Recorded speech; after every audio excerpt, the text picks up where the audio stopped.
أعوذ بالله من الشيطان الرجيم. بسم الله الرحمن الرحيم. ترى الملائكة حافين من حول العرش. ترى الملائكة حافين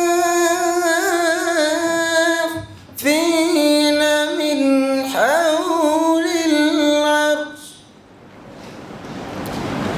يسبحون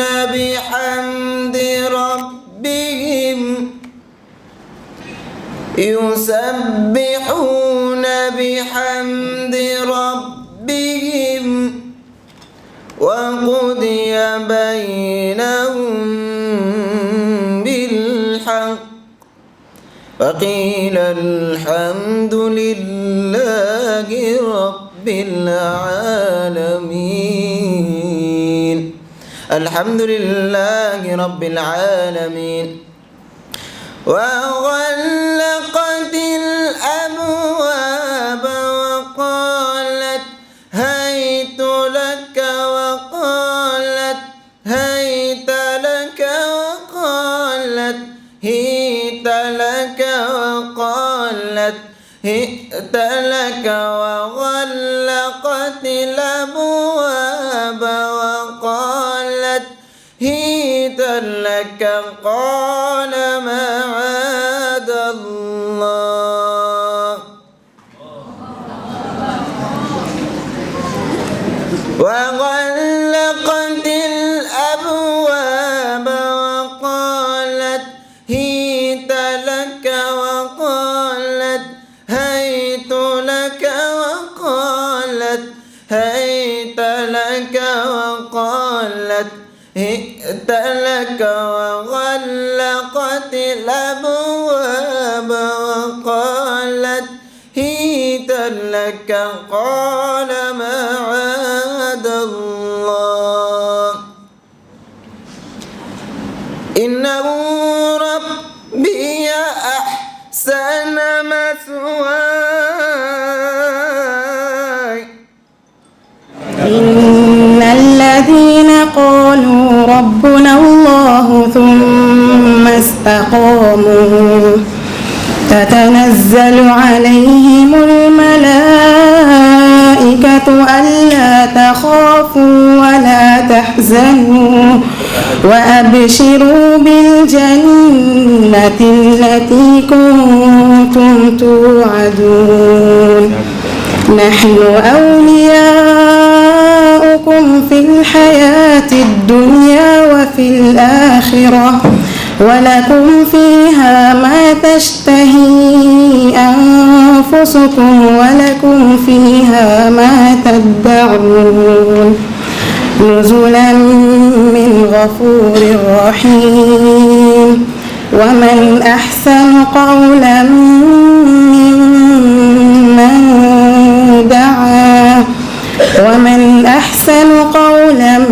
ممن دعا إلى الله وعمل صالحا وقال إنني من المسلمين. ولا تستوي الحسنة ولا السيئة ادفع بالتي هي أحسن فإذا الذي بينك وبينه عداوة كأنه ولي حميم. وما يلقاها إلا الذين صبروا وما يلقاها إلا ذو حظ عظيم. وإما ينزغنك من الشيطان نزغ فاستعذ بالله إنه هو السميع العليم. ومن آياته الليل والنهار والشمس والقمر لا تسجدوا للشمس ولا للقمر واسجدوا لله واسجدوا لله الذي خلقهن إن كنتم إياه تعبدون فإن استكبروا فالذين عند ربك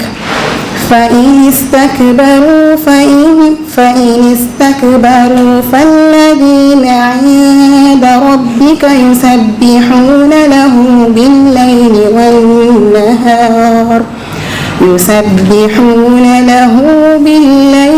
والنهار وهم لا يسأمون.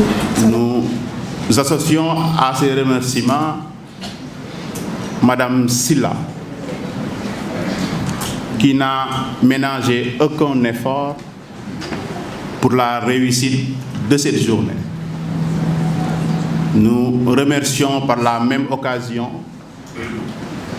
tout le personnel administratif, enseignants qui ont contribué à la réussite de cette journée. Nous vous remercions, chers élèves, d'avoir voulu bien assister à cette rencontre.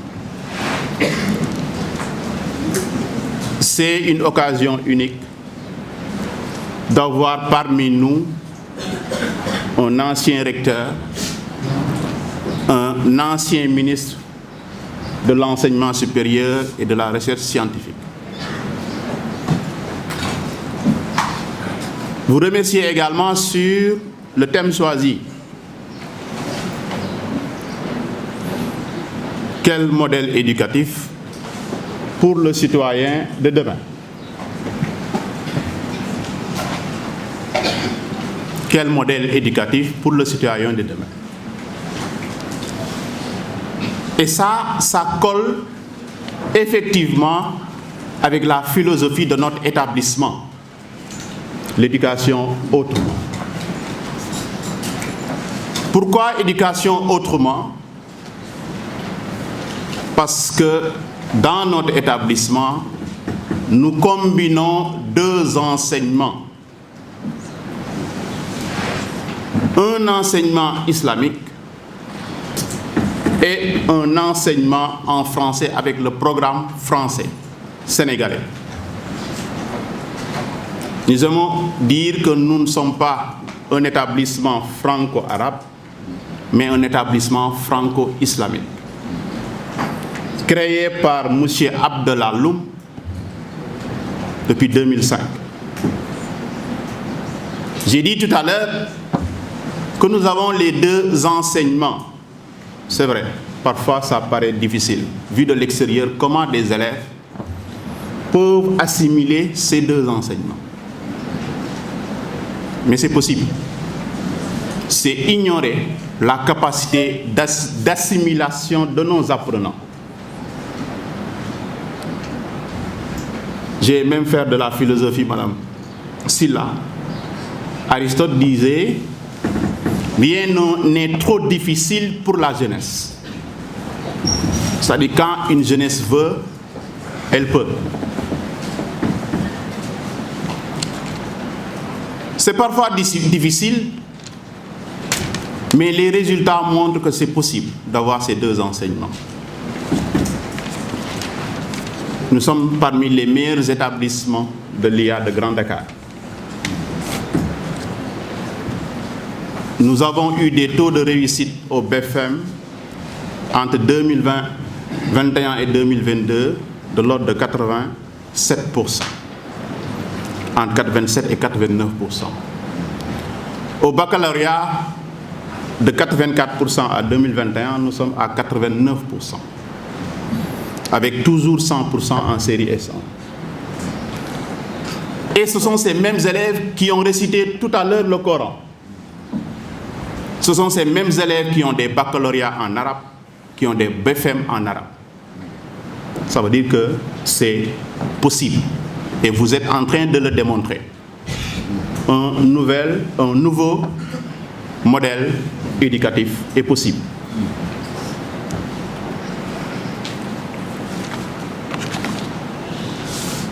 Alors, chers élèves, Au nom de l'administration, je vais dire que vous êtes des élèves privilégiés, dans la mesure où vous avez la possibilité d'assimiler des enseignements, apprentissages, mais également d'apprendre votre religion. Tous les élèves n'ont pas cette chance. Vous devrez être les citoyens modèles de demain. Et nous sommes convaincus que ça ne passera que par l'éducation islamique. Pour former des hommes intègres et vertueux. La richesse d'un pays, ce ne sont pas les ressources minières pour moi. C'est la ressource humaine. De qualité. Et pour ça, il faut que les enseignements, apprentissages puissent être adaptés à nos cultures, à nos croyances. Et c'est ça que nous essayons de faire à travers notre établissement dénommé Darul Hikma, ou Maison de la Sagesse. Le Sénégal émergent de demain se fera, encore une fois, avec vous, avec un citoyen formé, éduqué, un citoyen qui connaît la valeur de son pays, la valeur de ses habitants. Encore une fois, nous remercions tous ceux qui sont présents ici et nous vous souhaitons que l'ensemble des activités se déroulent dans la meilleure des manières. Assalamu alaikum. Wa alaikum. Assalamu alaikum. Wa alaikum. Ñun waa Darul Hikma. Ñun ñoo di joxe kaddu yi. Di leen dénk ragal Yàlla. Te bu leen ka bokkaale. Nañu roy si yonent bi. Mami gan si mindeefi. Ginnaaw loolu ñu ngi gërëm suñu ñaari waajuri ak képp ku fi teew gërëm leen Abdallah moom jaay na dundam yëpp ak képp bandeexam ngir jëmmu Alquraan si doomu jullit ñi boole kook si dëgg si muñ si wakeelu si Yàlla ñun amuñu fayam su waree ñu di ko ñaanal Allahu ya Allah Allah Allahu ya Allah Allah ya Muniiru ñu ngi lay ñaan mujjanteel ba mu rafet Allahu ya Allah Allahu ya Allah Allahu ya Allah Allahu ya Allah. Au rang, titre, grade, et qualités, très chers collègues, chers élèves, je vous appelle 3 fois parce que cette activité est la vôtre. C'est à moi que revient l'honneur de prononcer ces quelques mots en l'occasion des samedis de Hikma. J'avoue que lorsque nous avons contacté le professeur Mary Teuw Niane, on n'avait pas de problème par rapport au thème à choisir. Je peux même dire que nous avions l'embarras du choix, c'est tout à fait normal parce que le professeur Mary Teuw Niane fait partie de ces rares personnes qui peuvent s'exprimer, qui peuvent aussi aborder des thèmes sous plusieurs aspects. Et ça, c'est dû aux multiples postes de responsabilité qu'il a eu à avoir. Mais comme il fallait choisir, nous avons choisi le thème suivant, quel système éducatif pour le citoyen de demain? Un thème qui colle bien avec la devise de notre école, que vous savez tous, c'est quoi? L'éducation autrement. Dès lors, il y a de quoi s'arrêter en ce moment solennel sur l'impact des écoles franco-islamiques à l'image de la nôtre. M. Sarré l'a rappelé, nous confondons souvent l'éducation franco-islamique et l'éducation franco-arabe. Nous ne sommes pas une école franco-arabe, mais c'est une école franco-islamique où on allie, autant pour moi, l'enseignement général et l'enseignement islamique. Alors, moi, je pars toujours de mon expérience. Quand j'ai intégré cette école, je souligne que je suis en ma 4e année de service dans cette école. Mais en tant que professeur de philosophie, au début, j'avais des appréhensions, car je me disais que c'est une école dans laquelle les élèves sont fortement ancrés dans les valeurs religieuses. Moi, en tant que professeur de philosophie, comment devrais-je m'y prendre? Est-ce que, en fait, ce sont des élèves qui sont assez ouverts d'esprit? Est-ce que ce sont des élèves qui ne sont pas réticents à la critique? Est-ce que comment ces élèves vont-ils se comporter si je leur dis des choses qui sont en déphasage avec la religion? Mais rassurez-vous, quand j'ai commencé à exercer dans cet établissement, j'ai eu à être en contact avec des élèves qui ont un esprit ouvert, un esprit d'ouverture. Donc, je peux dire que j'ai été agréablement surprise. Alors, loin d'être des gens dogmatiques, réfractaires à la critique, l'équipe pédagogique même de l'école œuvre pour une amélioration de l'enseignement au Sénégal. En fait, dans cette école, il y a un projet de société à mettre en place et dans le souci d'avoir des cadres musulmans enracinés et ouverts, je dis bien enracinés et ouverts, éclairés, engagés et surtout sociables, l'administration de l'école ne ménage aucun effort pour que le processus enseignement-apprentissage se fasse dans de très bonnes conditions. C'est pour cela que l'école privilégie les cours extramuros, les sorties pédagogiques, les débats, les rencontres comme celle d'aujourd'hui, entre autres innovations. Je peux même dire que les séances de projection en classe, ça fait partie de notre vécu. C'est différent de... En fait, il y a certaines écoles, quand tu fais projection, automatiquement, les élèves sont surpris, sont étonnés. J'ai même l'habitude de taquiner certains en leur disant que, bon, c'est normal, vous n'avez pas l'habitude d'aller au cinéma. Mais ici, les projections en classe, vraiment, ça fait partie du vécu des élèves de Darou Hikma. Donc, alors, je peux dire aussi qu'à Darou Hikma, l'esprit d'équipe, de tolérance et d'acceptation des différences est fortement encouragé. Cette école essaie de faire comprendre aux jeunes la dimension purement centrale du juste milieu que devrait avoir tout croyant. Le juste milieu, il est important. C'est Descartes qui disait d'ailleurs, je le cite, tout excès est nuisible. Et même aussi dans la religion, on n'encourage pas l'excès. Il faut avoir la position du juste milieu. Mais pour avoir la position du juste milieu, il faut aussi avoir un esprit critique. Donc, nous pouvons être de bons musulmans sans pour autant haïr l'école française. Nous pouvons également être de grands intellectuels sans avoir le complexe de vivre pleinement notre religion. Donc, par voie de conséquence, l'école contribue aussi à renforcer le vivre ensemble et surtout consolider le respect de la diversité des profils. Il faut tout simplement ne pas perdre de vue que nous avons à former des citoyens modèles qui placeront l'humain, quel qu'il soit, au centre de tout en se hissant vers l'universel. Donc, je n'ai pas besoin de revenir sur le programme, disons, islamique. M. Sarré en a parlé. Mais je peux dire qu'ici, nous avons une diversité de séries. On a la série S, la série S2, S1, TEG et L2. Donc, on a compris aussi qu'en fait, il n'y a pas, comme on le dit en pédagogie, il n'y a pas de mauvaise série. Il n'y a que de mauvais choix.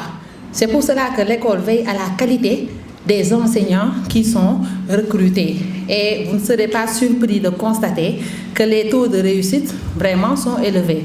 CFE, 92%, vous pouvez le vérifier, l'année 2021-2022, CFE c'est 92%, BFM c'est 87,37%, baccalauréat S1 c'est 100%, S2 c'est 84,21%, L2 80%, STEG 94,44%. Alors, de la maternelle à la classe de terminale, on a aussi l'école maternelle. La maternelle à la classe de terminale, en passant par les cycles élémentaires et moyens, les élèves semblent très épanouis dans leur environnement. À les entendre réciter l'hymne de l'école, et quel est cet hymne de l'école, chers élèves? Quel est l'hymne de l'école? D'accord, on verra.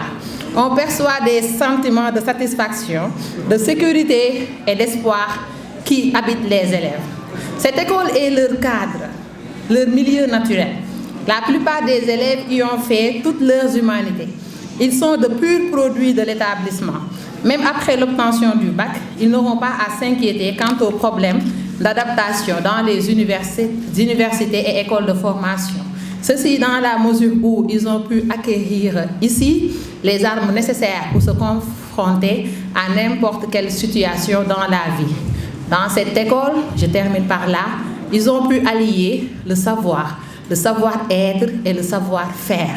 C'est cela même la clé de la réussite, pas seulement académique, mais la réussite dans tous les domaines. Je vous remercie. Enfants de Darul Hikmah, musulmans du monde, espoir de la Ummah, bougeons de vertu, Allah le Créateur, La ilaha illallah, Muhammad Rasulullah, le Coran Kitab Allah, est notre guide. C'est le meilleur guide. Soyons fidèles. Enfants de Darul Hikmah, musulmans du monde, espoir de la Ummah, formons la ronde du savoir en islam. Le savoir, c'est la flamme qui forge des nations. Nous, enfants de la Ummah, devons étudier, agir, édifier. Nous sommes le tremplin des nations. De la Ummah,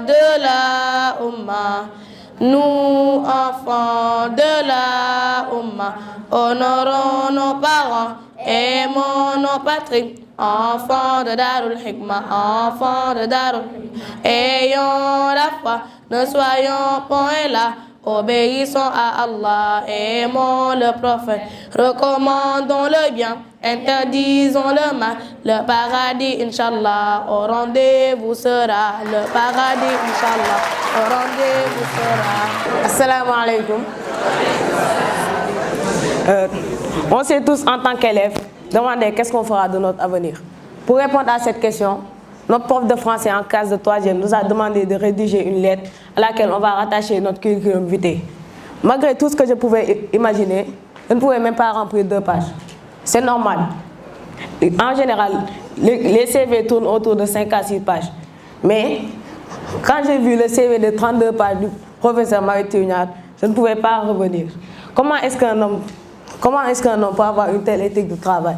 Pour répondre à cette question, j'invite Bintaba à nous éclairer sur le CV de ce cher professeur Marie-Théuniat. Le professeur Marie-Théuniat a été ministre sénégalais de l'enseignement supérieur, de la recherche et de l'innovation d'octobre 2012 à avril 2019, période où il a mené des réformes structurelles majeures. Parmi ces réformes, nous pouvons citer la création de nouvelles universités orientées vers les sciences, les techniques, les technologies, l'ingénierie et les mathématiques, et les créations d'instituts supérieurs de l'enseignement professionnel, ICEP, et le développement du numérique, notamment par la création de l'Université virtuelle du Sénégal, qui compte en 2021 50 000 étudiantes et étudiants. Avant ce poste, il a enseigné pendant 10 ans à l'Université Cheikh Anta Diop de Dakar.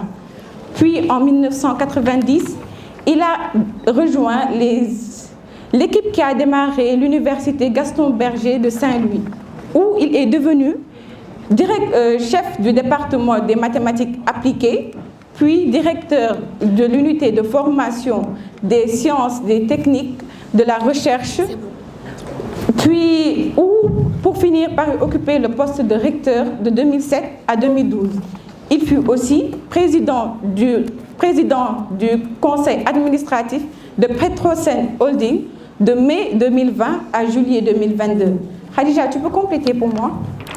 Le professeur Mary Teuw Niane est titulaire de 3 doctorats en sciences mathématiques et il est membre fondateur de l'Académie nationale des sciences et techniques du Sénégal. Il fut également membre du bureau de l'Union mathématique africaine et membre du comité de développement et d'échange de l'Union mathématique internationale. Il est réputé pour la qualité, l'abondance, la variété de sa production scientifique et sa contribution dans la formation d'enseignants des universités, seul ou en collaboration d'une trentaine de thèses et de doctorats en mathématiques. J'ai occupé plusieurs fonctions au niveau africain comme président du Conseil des ministres, du Conseil africain et mandat de l'enseignement supérieur, président du comité directeur de l'association pour le développement de l'éducation en Afrique, ADEA, président du comité technique spécialisé éducation, sciences et technologies de l'Union africaine. Il est membre du conseil d'administration du Centre international de mathématiques et appliquées de l'Institut en France, président du comité consultatif Young Africa Works Sénégal et la fondation Mastercard en 2019 et 2022. De plusieurs comités consultatifs internationaux, président du jury du président de la République pour l'innovation numérique en 2020 et membre du jury international de l'Agence nationale de recherche de France pour ses projets compétitifs de recherche sur le cadre du programme d'investissement pour le futur du gouvernement français. Le professeur Mary Teuw Niane est aussi chevalier et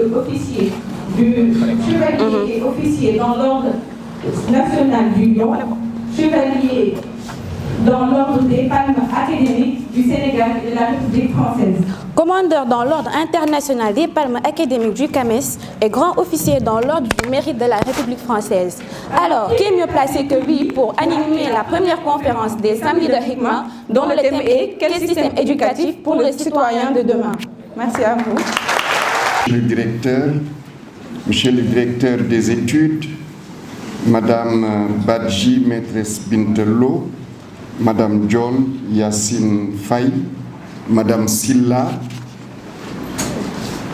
Messieurs Abdoulouah Ka, Patrice Silva et Aminata Laetitia Ndiaye qui m'accompagnent, chers collègues professeurs, chers membres du personnel administratif, technique et de service, chers élèves, d'abord je vous remercie pour cet hymne magnifiquement décliné et ce CV que vous avez lu avec beaucoup d'attention. Je voudrais vous remercier pour cette invitation à venir animer cette conférence, remercier Madame Fatima Takosumare Silla pour son invitation et vous tous. Le thème est important et c'est un thème d'actualité. Chez nous, la famille, la société et l'école au sens large contribuent largement à façonner l'enfant, l'adolescent et même le jeune adulte. La famille au Sénégal était élargie. Les parents directs, aux oncles, aux tantes, aux cousins, aux cousines, aux grands-pères, aux grands-mères et même aux voisins. Chacun avait un pouvoir de conseil, de remédiation, d'avertissement et d'admonestation. Aujourd'hui, en ville, la famille se réduit de plus en plus à papa, maman et les enfants. Les grands-parents directs interviennent de moins en moins dans l'éducation des enfants. Cette tendance va malheureusement se renforcer. Les personnes qui intervenaient dans l'éducation des enfants étaient celles qui, dans le monde rural, habitaient le hameau, le village. Par contre, en ville, le pâté de maison entourant la maison familiale de l'enfant, les connaissances de la famille et quelquefois même des personnes étrangères. La diversité ethnique n'était pas un handicap à la prise en charge communautaire et collective de l'éducation de l'enfant et de l'adolescent. Au contraire, c'était très souvent une source d'enrichissement humain et culturel pour eux. Cet encadrement communautaire de l'enfant et de l'adolescent est en voie de disparition. L'enfant et l'adolescent, d'ailleurs, de plus en plus, malheureusement, ne reconnaissent plus l'enfant. Les parents, de plus en plus, refusent toute interférence de personnes extérieures à la famille directe, à l'éducation de leurs enfants. Chers élèves, l'école comme espace d'éducation et de formation des enfants, comme on dit ici Khaleyi, et des adolescents Wakambani, est multiforme dans notre société. Nous avons l'école arabo-islamique qui va des Dara, les écoles coraniques, les écoles arabes, les instituts arabes, les écoles, les collèges et lycées franco-arabes et les écoles, collèges et lycées franco-islamiques. Nous avons l'atelier de l'artisan, qui est aussi une école où on fait la menuiserie, l'ébénisterie, la menuiserie métallique, le garage, la peinture, la maçonnerie, la teinturerie, etc. Nous avons la formation au métier. Et cela, il faut l'associer aux familles. Quand vous êtes dans les campagnes particulièrement, où vous avez un parent qui est en général un artisan, l'enfant l'accompagne dans l'exercice du travail. Ça peut être l'agriculture, l'élevage, le pastoralisme, la pêche, le tissage, la poterie, la bijouterie, la cordonnerie, etc. Il faut dire que dans notre société, certains de ces métiers sont aussi associés à des castes.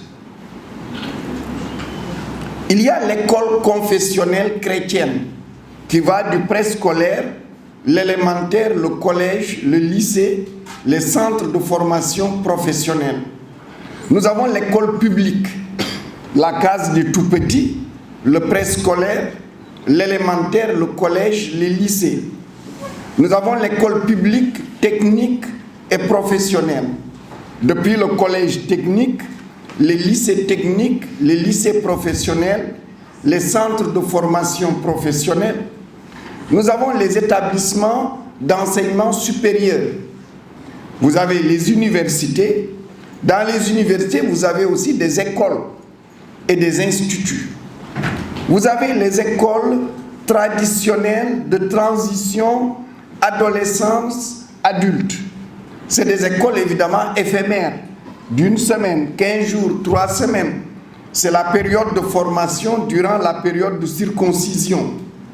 Vous avez en Casamance, par exemple, les retraites initiatiques de la forêt sacrée de Casamance.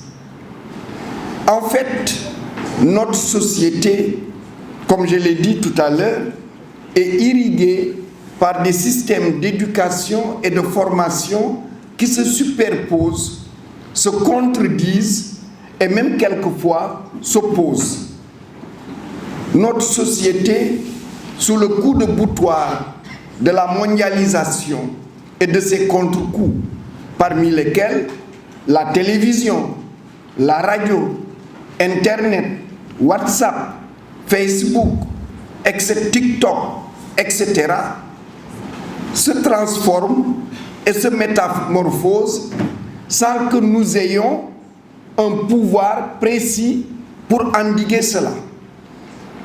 Les échecs des voies de développement choisies, le peu d'exemplarité souvent de ceux qui dirigent, ou de presque toutes les autorités de la société, la détérioration constante du respect et de la considération des valeurs morales et éthiques propres à notre société, l'absence d'ambition, tout cela rejaillit sur le comportement et particulièrement sur celui de la jeunesse, qui est sans doute la couche la plus vulnérable.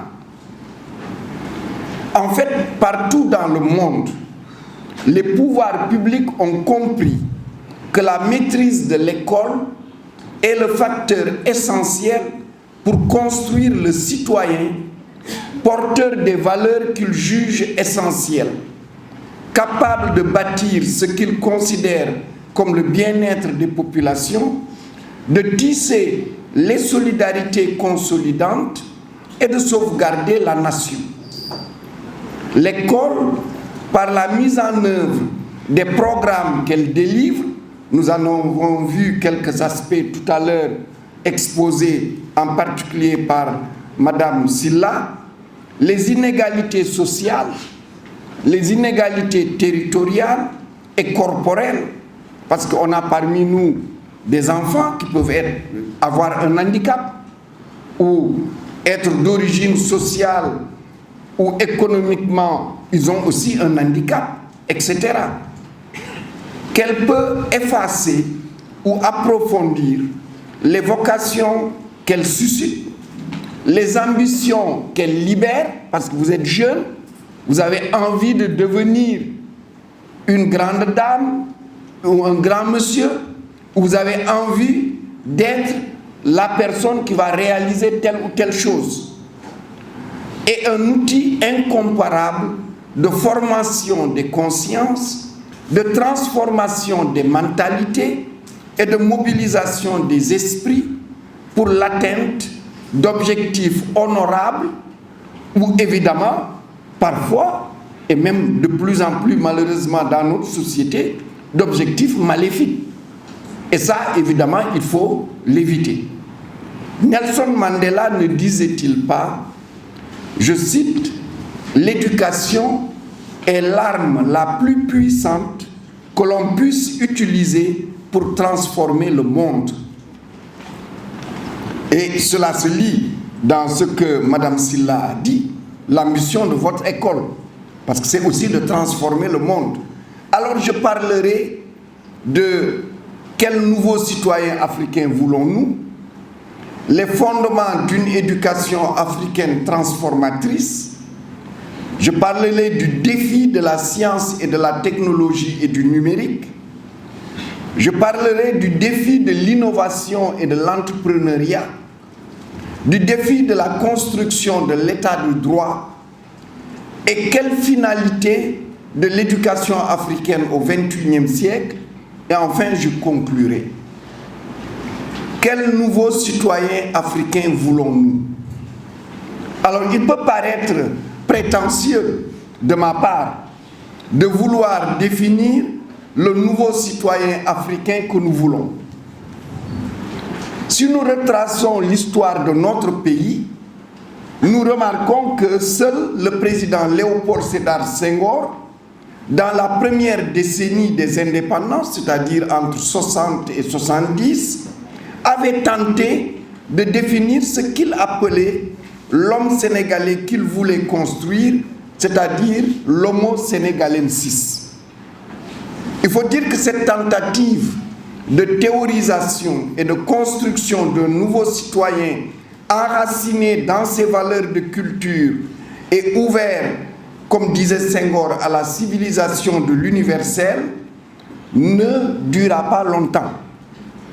La crise universitaire et le mouvement des travailleurs en mai 1968, le rouleau compresseur des plans d'ajustement structurel des institutions internationales comme la Banque mondiale, le Fonds monétaire international, n'ont pas permis, évidemment, de poursuivre cette démarche, puisque les plans d'ajustement structurel ont carrément dit que l'école, la santé et autres n'étaient pas prioritaires pour le développement du pays. Et enfin, Senghor n'avait pas le soutien décisif de l'élite intellectuelle. Les populations, dans leur grande majorité, ne se sentaient pas concernées.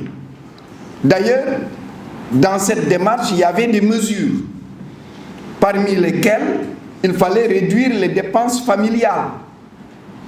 Il faut dire que ça a duré quelque temps et après, les dépenses familiales ont explosé.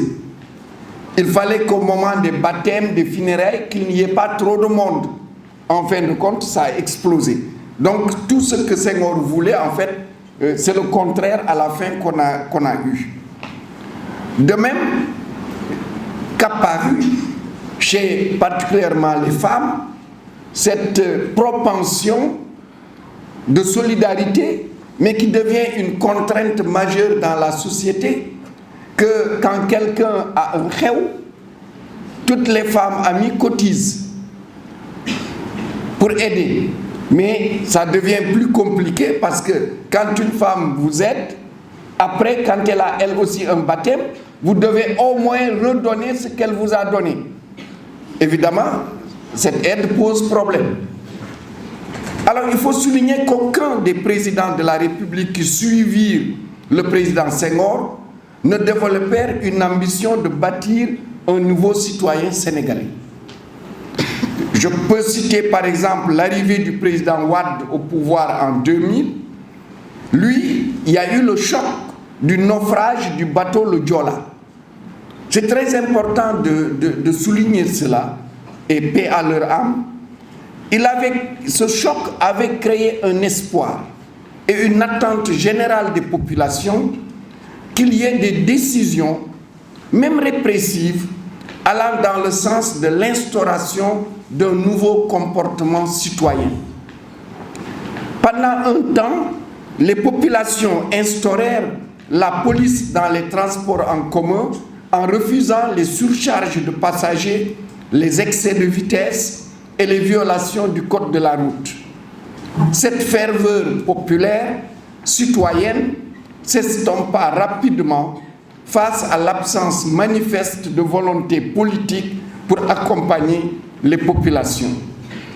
De plus, les autorités politiques, malheureusement, multiplièrent des actes d'antivaleur, d'arrogance et de violation flagrante de la loi, en particulier la loi électorale, en toute impunité.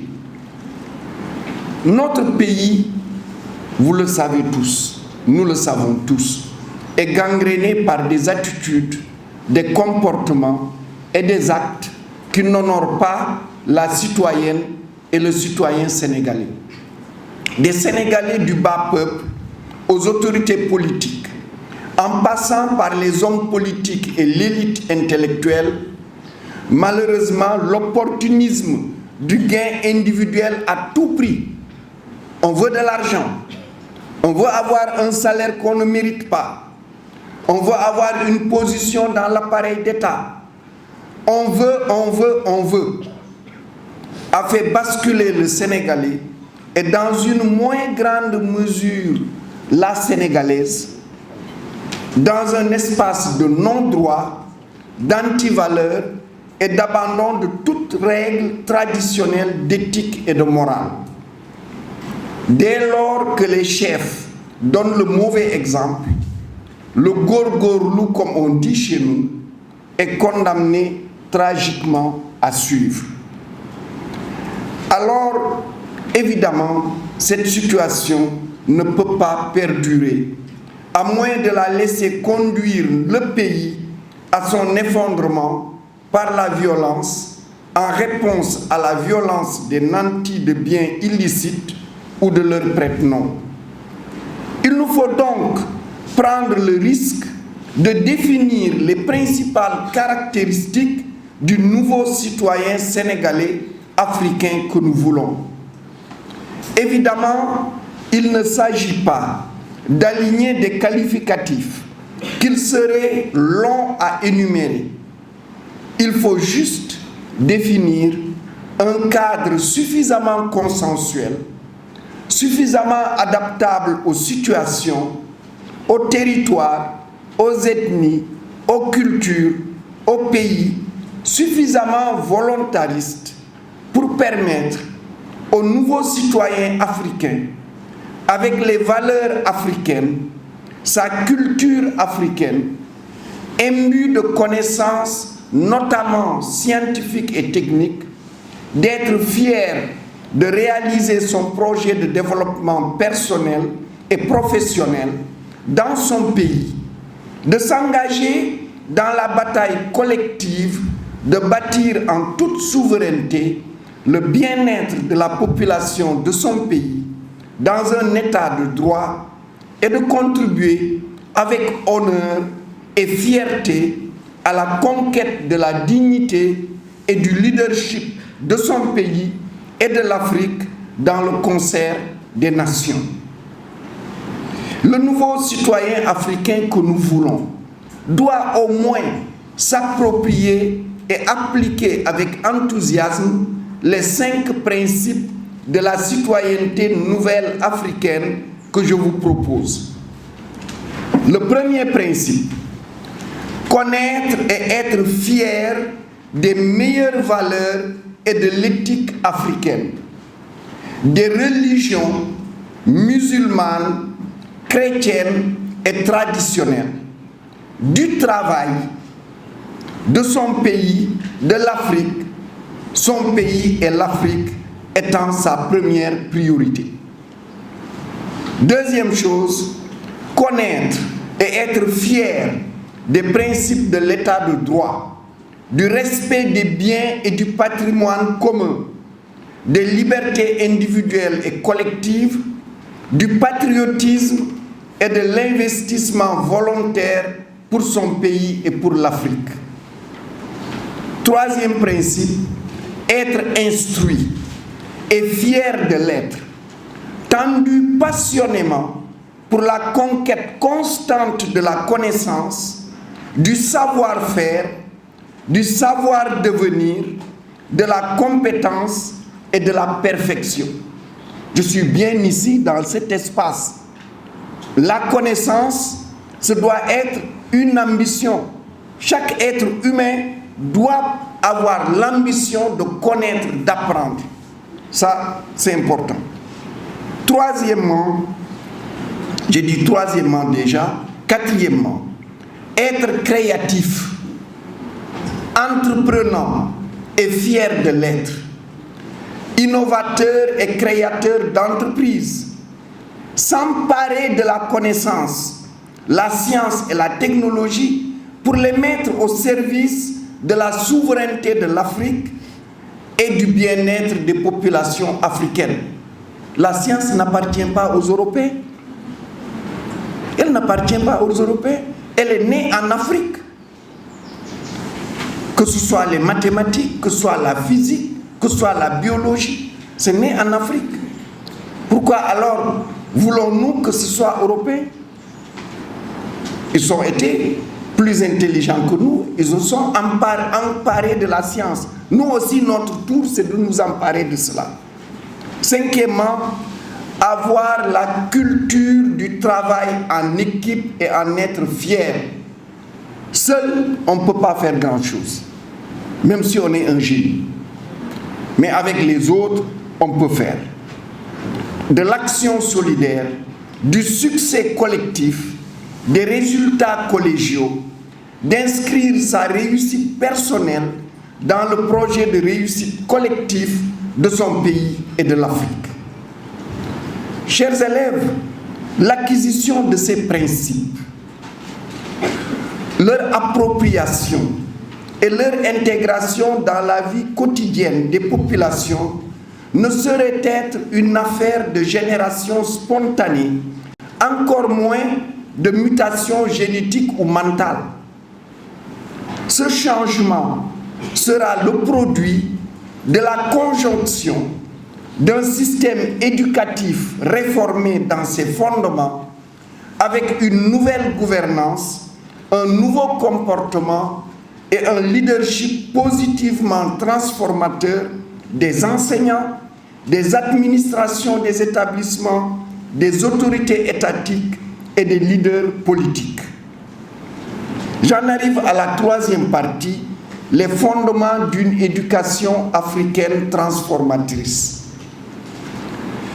Chers élèves, notre système éducatif,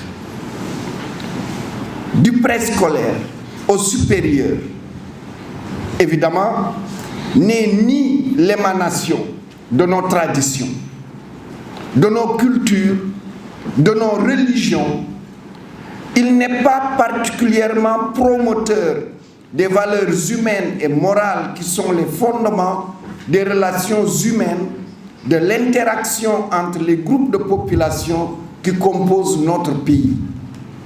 L'école, de manière générale, est un îlot éducatif importé, imposé au cœur de nos sociétés. Nous avons au Sénégal, depuis la colonisation, malgré de multiples réformes, une école coloniale française au Sénégal. Ces réformes n'ont jamais osé toucher au fondement de cette école, diffuseuse d'une culture qui n'est pas nôtre, particulièrement destructrice de nos meilleures valeurs et incapable de promouvoir la science et la technologie. Vous l'avez vu, par exemple, l'année dernière, sur les 157 000 candidats au baccalauréat, il y a moins de 600 candidats en S1, S3. Il y a moins de 18% de candidats en série scientifique. C'est une catastrophe pour un pays qui veut évidemment se développer. Cette école n'est pas capable, avec la famille et la société, de façonner le nouveau type de citoyen africain que nous voulons. Pour bâtir ce nouveau type de citoyen africain, une réforme en profondeur de notre système éducatif est nécessaire. Il faudra sans doute revisiter le principe de la laïcité tel qu'il est gravé dans la Constitution de la République du Sénégal. En effet, l'article 1er de la Constitution sénégalaise, il est écrit, je cite, « La République du Sénégal est laïque, démocratique et sociale. » Il faut dire que cette question, quand on la touche, on touche à un tabou qui est installé dans la tête des gens. Tout le monde se dit, c'est universel, on ne peut pas en parler. D'ailleurs, quand vous écrivez un article, rassurez-vous, il y a peu de gens qui vont le publier. C'est un tabou au Sénégal. Et quand on regarde le monde dans lequel nous sommes, sur les 27 pays de l'Union européenne, 27, il n'y a que la France qui a inscrit ce principe tel quel dans sa constitution. C'est-à-dire que tous les autres, l'Allemagne, la Belgique, la Grande-Bretagne, l'Italie, la Norvège, la Suède, etc., n'ont pas écrit ce que nous avons écrit dans notre constitution. Il y en a qui ont écrit le principe de séparation entre l'Église et l'État. Mais ils n'ont pas écrit laïcité. Parce que la laïcité à la française relève de l'histoire politique française. Et cette histoire, peut-être quelqu'un d'autre viendra vous l'expliquer plus simplement. Alors, pour ne pas allonger, en France même, la France a écrit cela, mais en France même, il y a 2 régions françaises dans lesquelles le principe de la laïcité ne fonctionne pas. C'est la Moselle et la Lorraine. Et si vous prenez, par exemple, la Moselle et la Lorraine, parce qu'il y a ce qu'on appelle le Concordat, qui date du 15 juillet 1801, signé entre l'État français et le Vatican. Quand vous allez à l'université de Strasbourg, vous avez une faculté de théologie. L'université d'État, il y a une faculté de théologie. Quand vous arrivez à l'université de Metz, vous avez des instituts de théologie. La religion musulmane, les chrétiens, on leur enseigne ce que la religion chrétienne dit. Pour chacun. C'est la même chose que pour les langues. Le Wolof, il apprendra le Wolof. Le Peul, il apprendra le Pulaar. Le Diakhanké, il apprendra le Diakhanké. À quoi ça gêne? Ça enrichit. Là aussi, vous êtes dans une classe, il y a des musulmans, des chrétiens. À l'heure de l'enseignement de la religion, les musulmans seront à côté, ils apprendront leur religion musulmane. Les chrétiens seront à côté, ils apprendront leur religion chrétienne. Et je suis sûr que dans ça, les profs de philosophie sont tellement forts qu'ils trouveront aussi des espaces de convergence pour montrer aux uns et aux autres, c'est des religions révélées, c'est une chance pour le Sénégal, c'est des religions révélées, vous avez des convergences, vous avez des choses qui font que votre vivre ensemble doit se consolider et se fortifier. Ensuite, troisième principe, l'enseignement des arts, de la culture, de la civilisation du pays et de l'Afrique et des meilleures valeurs qu'il porte. Quand comme on dit chez nous, Ada, ça Ada, soko khamoul. Mais lan ngay nek? J'ai bien aimé l'hymne, cette alternance d'arabe et de wolof. On s'y reconnaît. Mais s'il faut, même les chants, on ne chante qu'en français. De rendre les mathématiques gaies. Il faut que les maths soient gaies. Quand vous sortez d'un cours de maths, vous devez être heureux.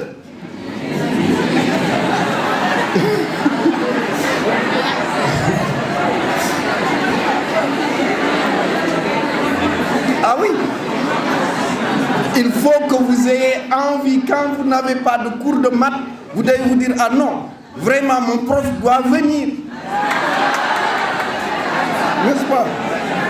Donc, voilà, ça c'est le rôle des profs. Il faut qu'ils rendent les cours de sciences vraiment attrayants. Et dites-vous bien, ça c'est une petite parenthèse, n'ayez jamais peur de vous tromper en mathématiques. Ça fait partie. Nous tous, on se trompe. Si on ne se trompait pas, chaque jour on va écrire un théorème. Et comme on n'écrit pas chaque jour un théorème, c'est que 99,9% du temps qu'on passe, c'est qu'on commet des erreurs, on jette le papier à la poubelle, on efface le tableau si on l'utilise, jusqu'au jour où on tombe sur la bonne chose, on publie, et c'est ça qui fait la renommée. Mais en réalité, on passe tout notre temps à nous tromper. Donc quand vous vous trompez, ne vous inquiétez pas. Dites-vous juste, je vais encore faire des efforts. 6. La promotion de la créativité, de l'innovation, de l'esprit entrepreneurial et du service à la communauté. C'est-à-dire qu'il ne faut pas être un suiviste de dire j'apprends mes cours et je les récite.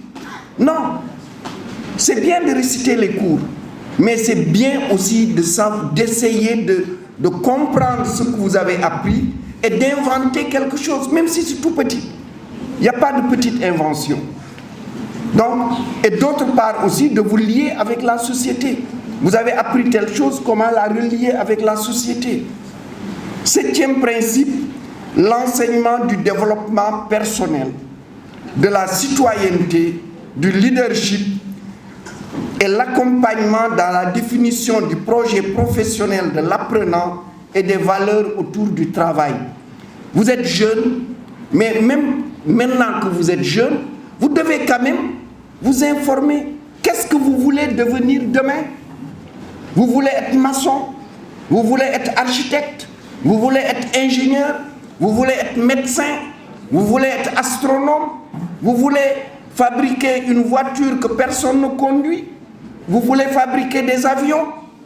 Il faut que vous fassiez, que votre cerveau, vous inventiez un projet et que vous essayez de réussir ce projet. C'est maintenant qu'il faut le faire. Il ne faut pas attendre, étudier, j'étudie, j'apprends mes leçons, je passe mes examens et jusqu'en terminale. Et en terminale encore, où est-ce qu'on m'amène? Non, il faut que vous ayez votre avenir, que vous essayez vous-même de vous dire, mais qu'est-ce que je vais en faire? Donc c'est extrêmement important. Et puis le travail. Le travail, c'est important. Tapale bahou. Partout. Tapale bahou. Je travaille. Je me fatigue pour réussir. Et c'est la meilleure récompense. Cette nouvelle éducation africaine transformatrice, évidemment, passe par beaucoup de choses. Évidemment, la pédagogie active. J'ai parlé des mathématiques, mais les enseignants ont un rôle à jouer. Les programmes d'enseignement qui doivent être basés sur ces principes. Ensuite, la formation du personnel d'enseignement. Le système d'évaluation de l'apprenant. Il faut aussi qu'on change le système d'évaluation qui parfois est trop rigide. Ensuite, évidemment, les administrations des établissements. Quatrièmement, le défi de la science, de la technologie et du numérique. Il s'agit de donner une culture scientifique, technologique à tout apprenant. On est dans une société où la science est prégnante en tout. Si vous ne connaissez rien en science, mais le monde vous échappe. Donc il faut, un bon citoyen doit avoir un minimum de connaissances scientifiques. C'est pourquoi c'est important. Et dans ce minimum de connaissances, il y a le numérique. Vous utilisez souvent le numérique pour des jeux. WhatsApp, Facebook, TikTok, etc. Google. Mais n'oubliez pas, c'est des espaces où on apprend. Google, quand vous avez quelque chose que vous ne comprenez pas, quand vous le mettez dans Google, il va vous permettre d'avoir les bases de la compréhension. Sur Facebook, il y a des tutorats qu'il y a dedans. Sur WhatsApp, la même chose. Donc, essayez d'utiliser ces réseaux sociaux, non pas pour des jeux, mais plutôt pour apprendre, pour connaître, pour découvrir. Et la science, c'est elle qui change l'économie. Et c'est pourquoi nous insistons beaucoup pour vous dire que la science n'est pas plus difficile que les lettres. Moi, je dis même souvent, quand on me parle, les lettres sont plus difficiles que les mathématiques, et la physique et la SVT. La preuve d'ailleurs, vous pouvez avoir 20 en mathématiques. Mais est-ce que vous avez un prof de lettres qui vous donne 20? Vous voyez, donc vous voyez, vaut mieux faire des maths que de faire des lettres. Alors, je vais vous dire, de toute façon, si vous voulez faire des maths, vous avez intérêt à faire des lettres. Parce que pour comprendre les mathématiques, il vaut mieux avoir une bonne maîtrise de la langue. Donc, souvent d'ailleurs, les bons en maths sont aussi bons en lettres. Donc, ce n'est pas parce que vous allez faire les sciences que vous n'allez pas faire les lettres. Non. Quand vous faites les sciences, il faut aussi maîtriser les lettres. Et d'ailleurs, j'en profite.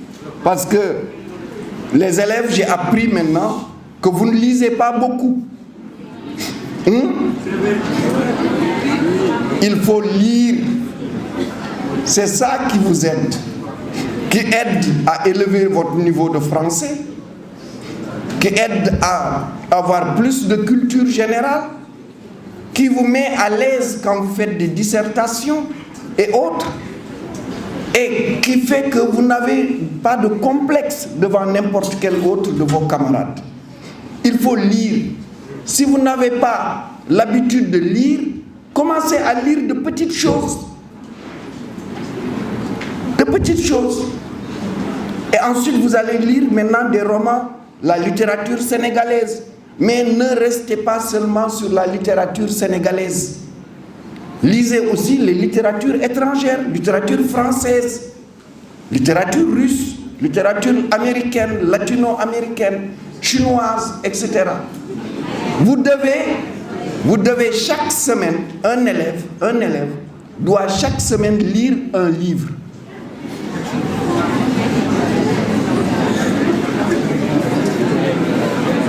Oui. Chaque semaine, vous devez lire un livre, même s'il est tout petit. Vous voyez. Alors, le défi de l'innovation et de l'entrepreneuriat, ça aussi, c'est parce que l'entreprise, c'est elle qui crée l'emploi. C'est enfin qu'on commence à avoir cette culture d'entreprise. Et la culture d'entreprise, ce n'est pas avoir une entreprise, non. On se débrouille pour demander à maman, à papa, il nous donne 100 francs, 200 francs, on fait du thé. Somebody, Prof Marito, l'autre jour, il a dit, vraiment, la lecture, c'est important. On va faire un club de lecture. On va se débrouiller, peut-être s'abonner à une bibliothèque, et on prend un livre, et ensuite, celui qui lit le livre va le commenter aux autres. Vous voyez, ça n'a rien à voir avec l'entreprise. Mais en ayant installé ce club, vous avez créé quelque chose. C'est être entreprenant. Donc, il faut faire ces choses-là qui servent. C'est-à-dire qu'il ne faut pas que votre temps soit inutile. Vous avez le temps d'aider les parents, vous avez le temps de pratiquer vos religions, vous avez le temps d'apprendre vos leçons, mais après ça, vous avez le temps de faire du sport, mais après tout ça, vous avez encore du temps. Et ce temps, il ne faut pas qu'il soit inutile. Donc, il faut prendre des initiatives. Il faut être entreprenant et innovant. Le défi de la construction de l'état de droit, ça aussi, c'est... L'état de droit, ce sont les libertés, c'est le respect des uns et des autres, c'est le fait d'être partie entière d'une société où vous allez vous sentir servir à quelque chose. Vous êtes par exemple dans un quartier où les rues sont sales, chaque dimanche, chaque week-end, vous n'avez rien à faire, mais pourquoi ne pas appeler vos autres camarades, on nettoie le quartier? Ça, c'est citoyen. Je dis juste cet exemple-là, mais il y en a beaucoup d'autres qu'on peut faire. Quelle est la finalité de l'éducation africaine transformatrice au XXIe siècle? Alors, toujours comme je dis, ce que je dis, c'est... Quelqu'un d'autre peut dire d'autres choses. Mais moi, c'est ce que je pense, juste.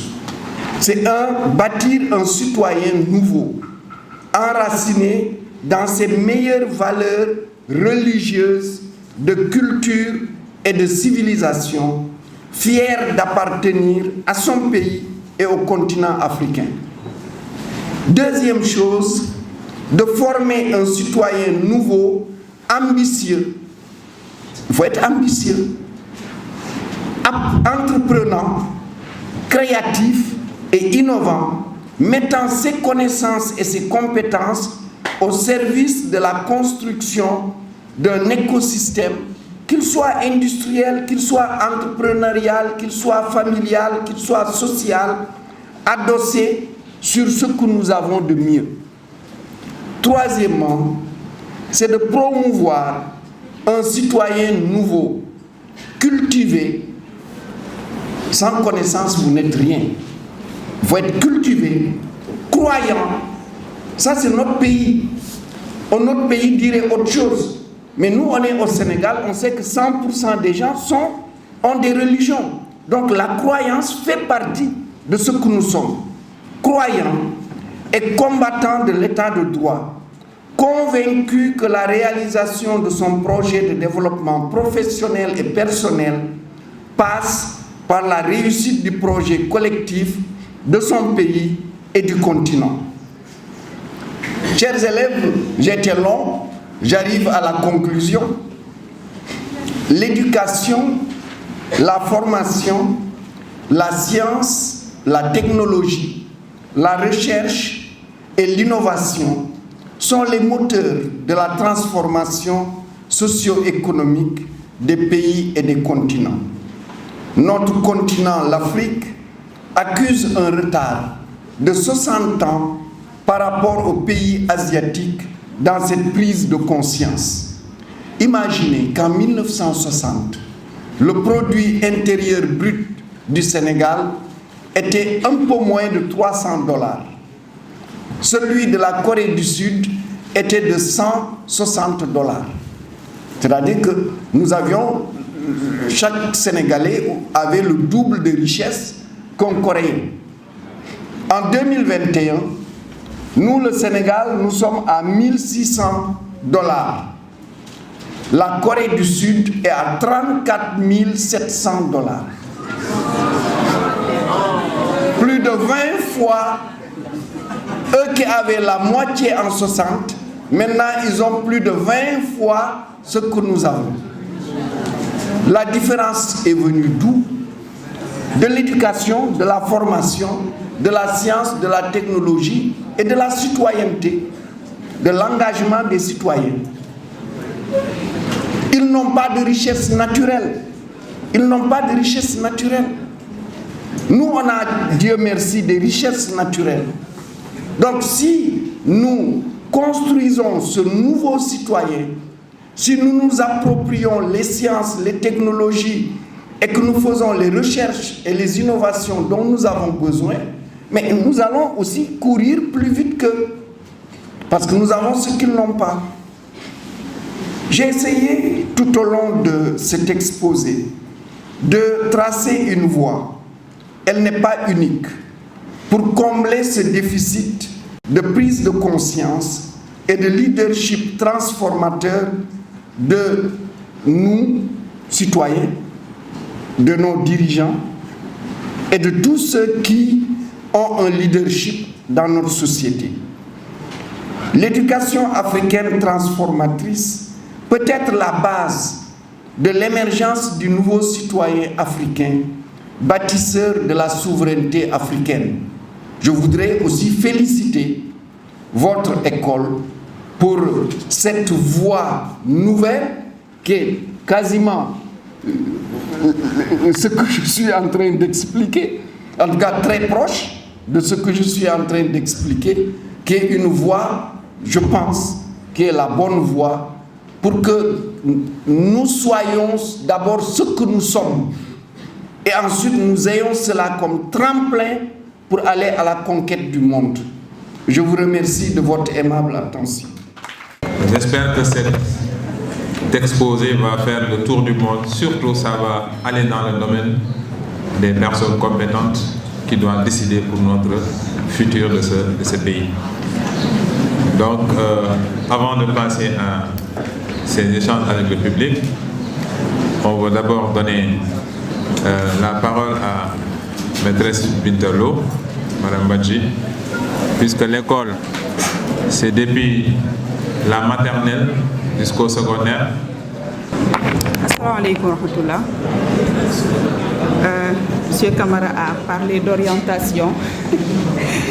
On verra au terme de nos propos si nous serons en mesure d'en faire. En tout cas, comme il l'a dit, et nous ne nous y attendions pas, Monsieur Nian a consacré un large pan à ce qui se passe à l'élémentaire. Et nous en sommes agréablement surprises. Quand j'ai eu connaissance du thème « Quel système pour le citoyen de demain ?», la première idée qui m'est venue, ce serait vraiment un viatique, en tout cas un thème de formation pour ce qui nous concerne à l'élémentaire.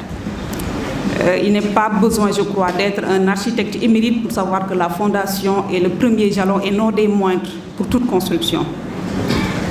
Pour étayer un peu mon propos, je vais commencer par je ne vais pas m'étaler, je ferai juste quelques morceaux choisis du programme de l'élémentaire pour le mettre en rapport avec le thème d'aujourd'hui, principalement, moi je le résume en termes de citoyenneté. Qui dit citoyen parle forcément de citoyenneté. On ne peut pas être citoyen, à mon avis, s'il n'y a pas de citoyenneté, et qui dit citoyenneté parle d'action précise et d'opérationnalité. Donc à l'élémentaire, le programme de l'élémentaire est regroupé dans ce qu'on appelle un guide pédagogique du CEB, le curriculum de l'éducation de base. Donc je ne vais pas trop m'étaler, il est décliné en plusieurs domaines. Dans le domaine qui nous intéresse, on l'appelle le domaine ESVS, éducation à la science et à la vie sociale. Il est décliné en deux sous-domaines, c'est DDM, découverte du monde, qui prend en charge l'histoire et la géographie. Il y a également un autre sous-domaine, c'est l'éducation au développement durable, qui prend en charge le vivre ensemble et le vivre dans son milieu. En temps de notre époque, ce qu'on déclinait sous éducation sanitaire, éducation morale. Donc vivre ensemble pour l'éducation morale et vivre dans son milieu pour l'éducation sanitaire. Donc le programme de vivre ensemble, qui à mon avis prend en compte les aspects de la citoyenneté. Pour la première étape, qui regroupe la classe du CI et du CP, le CI, on nous dit toujours en formation qu'il faut partir du vécu de l'enfant, son milieu immédiat. Donc aussi, on mettra l'accent sur le corporel.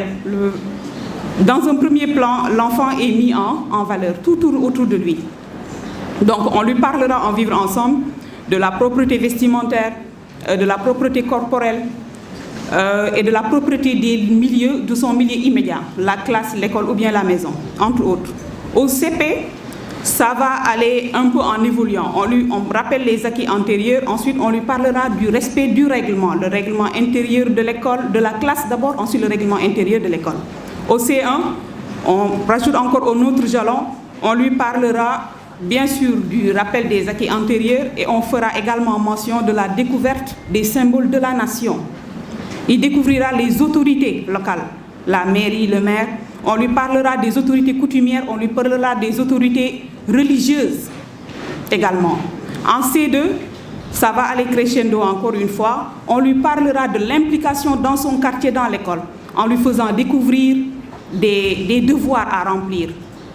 Le devoir d'implication, le devoir de solidarité. Dernièrement, la dernière leçon portait sur le patriotisme en classe de C2. En CM1, on rejoint un peu M. Nian pour l'africanité. On le revoit dans les organisations régionales ou sous-régionales. C'est là qu'il les découvre. Et d'abord les organisations locales au sein de son quartier, concernant l'ASC ou bien le GIE. Donc, en tout cas, pour une fois, le législateur a bien voulu prendre en compte un pan de notre société, à notre avis à nous.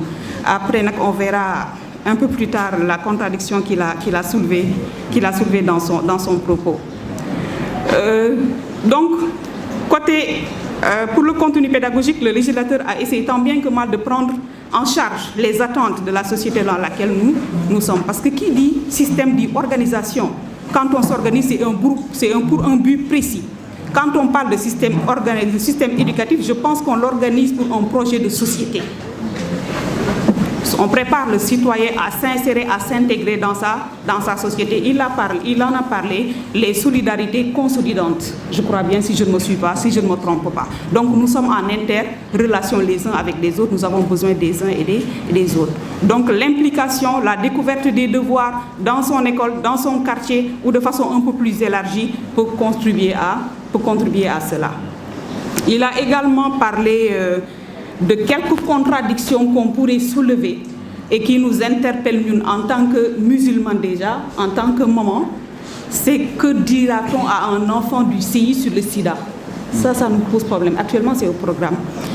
On n'en parle pas au C1. Au C2, il faut en parler, notamment en lui faisant découvrir les modes de transmission, notamment la voie sexuelle, la voie sanguine, vous savez mieux que moi. Que dire à un enfant de 9 ans qui ne connaît pas encore son propre corps? Que lui dit sida? Donc voilà quelques contradictions que nous avons pu relever pour l'élémentaire. Et là, la tâche de l'enseignant, elle est incontournable. Il y va de sa responsabilité, de son éducation ou de sa religion, de faire fi, ou en tout cas de chercher à contourner, sans léser les élèves bien sûr, sans être en déphasage avec l'autorité de tutelle, comment maintenant mener à bien ses leçons. Pour ne pas être trop long, tellement il a dit, et c'est des choses dans lesquelles nous nous retrouvons, je ne voudrais pas monopoliser la parole. Donc là, il parle de créativité et d'innovation, être créatif et innovateur. C'est à l'enseignant de l'élémentaire qu'il sied davantage de l'être. Le problème auquel nous nous confrontons avec cette matière à vivre ensemble, c'est l'évaluation. Comment évaluer ces leçons-là?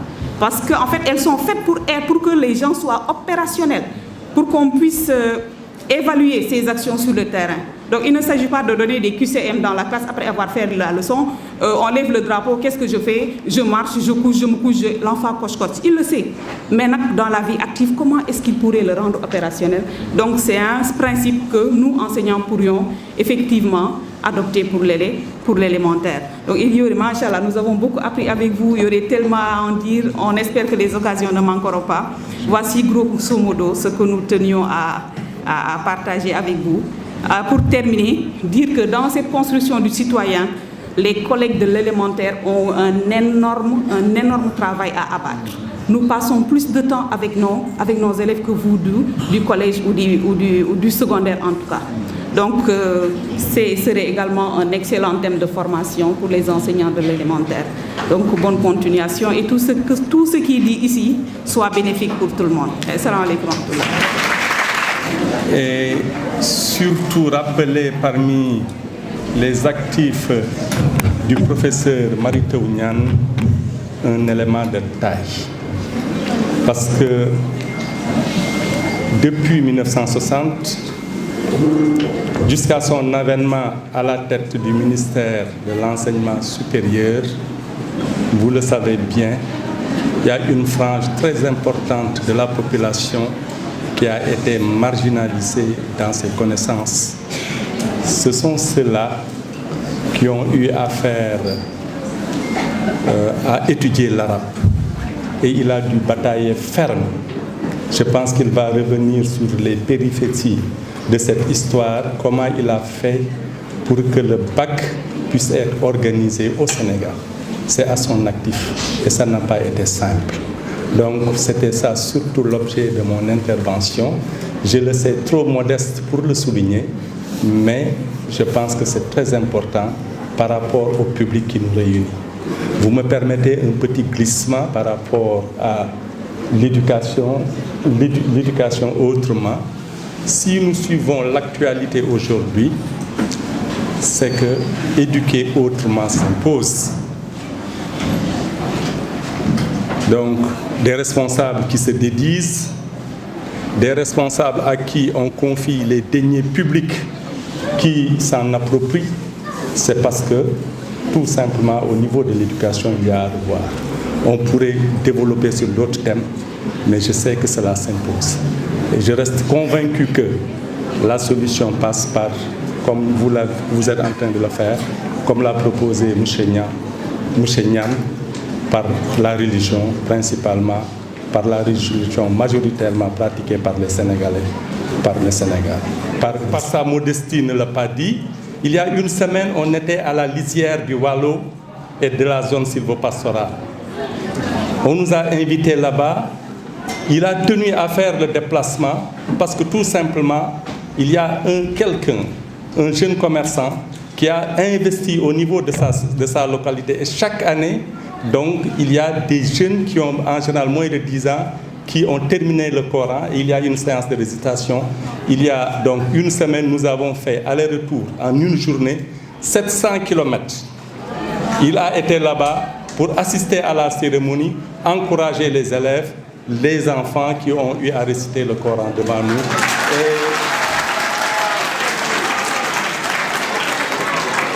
C'est vous dire qu'il porte la religion dans son cœur.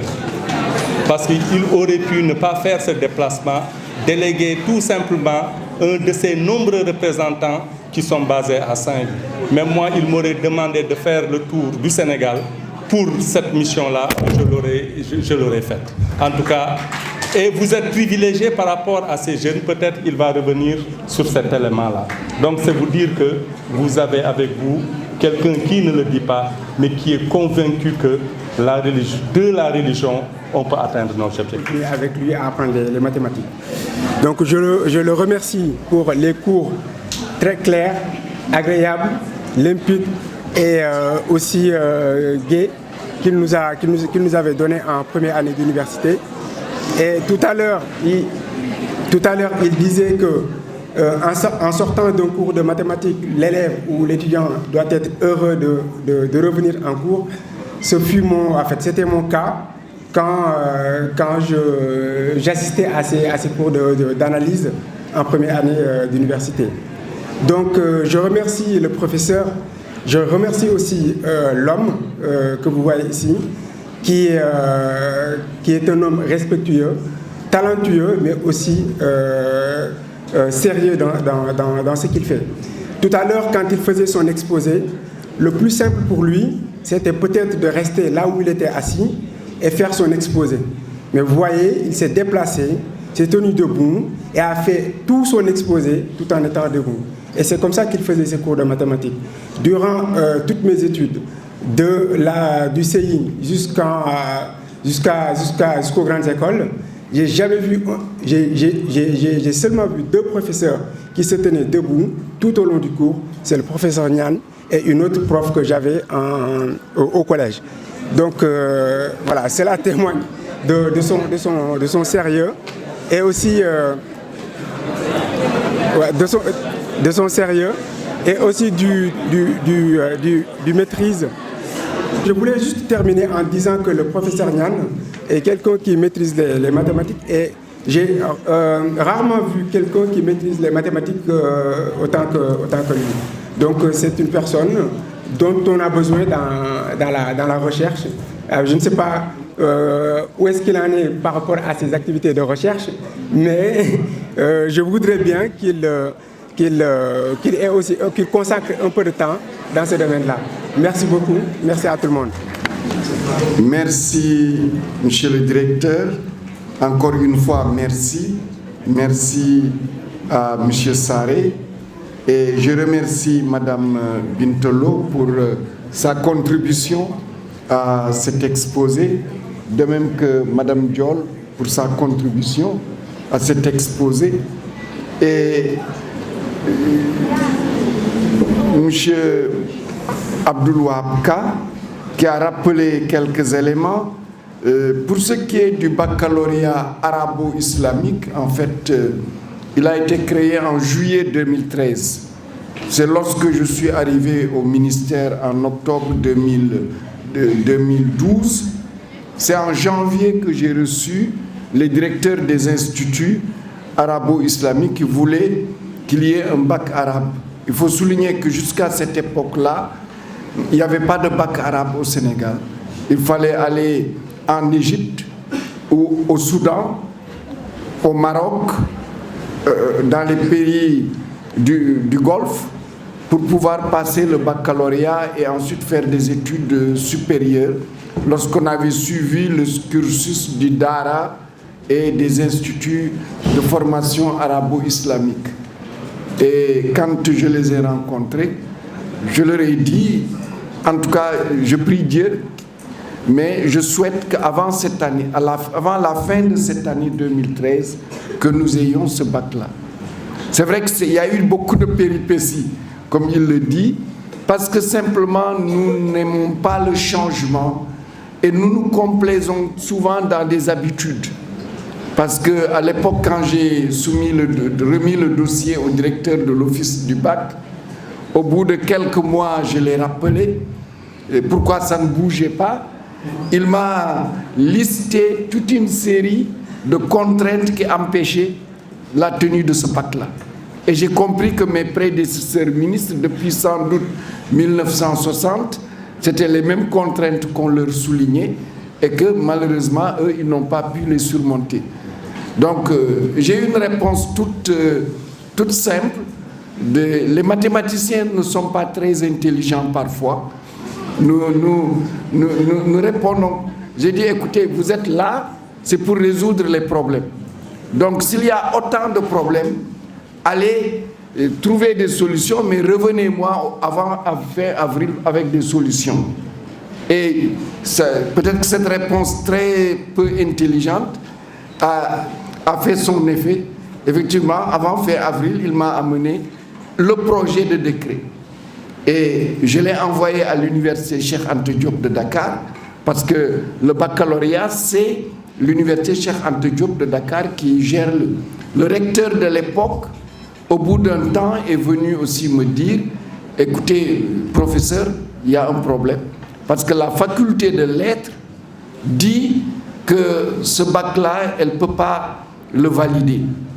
Je lui dis, mais pourquoi? Il me dit, non, le niveau de français n'est pas suffisamment élevé. Je dis, ah, mais ce n'est pas un bac français.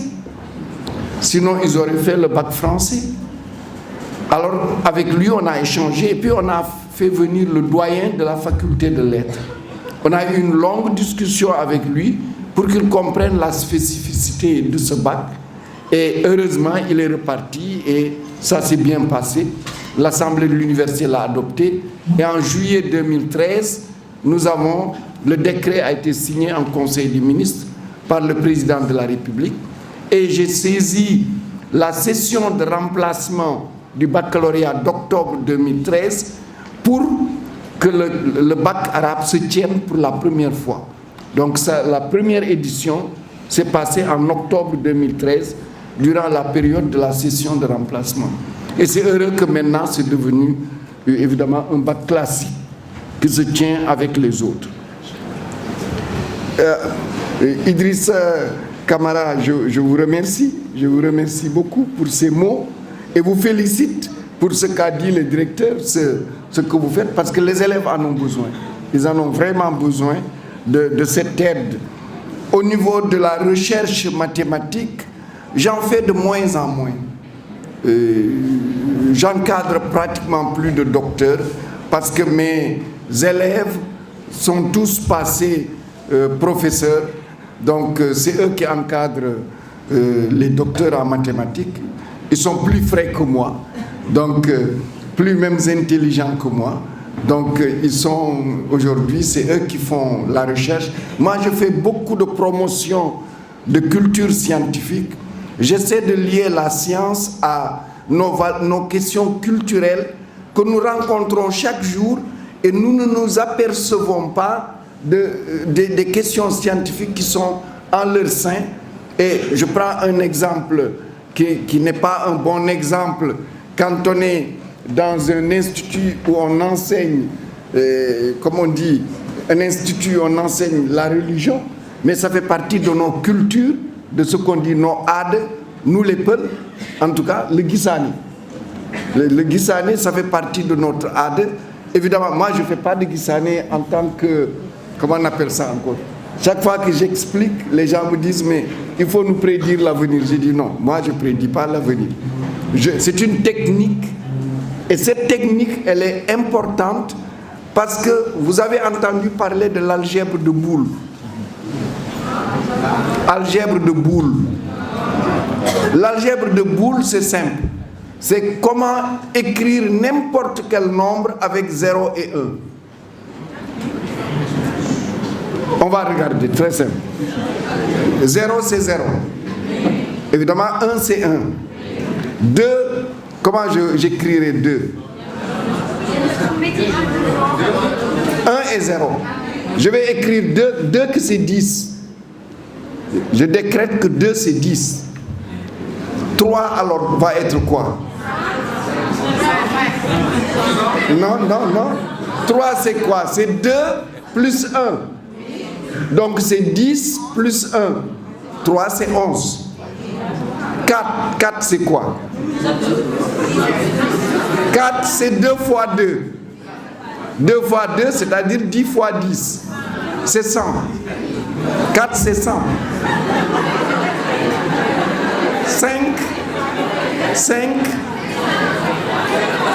5, c'est 4 plus 1.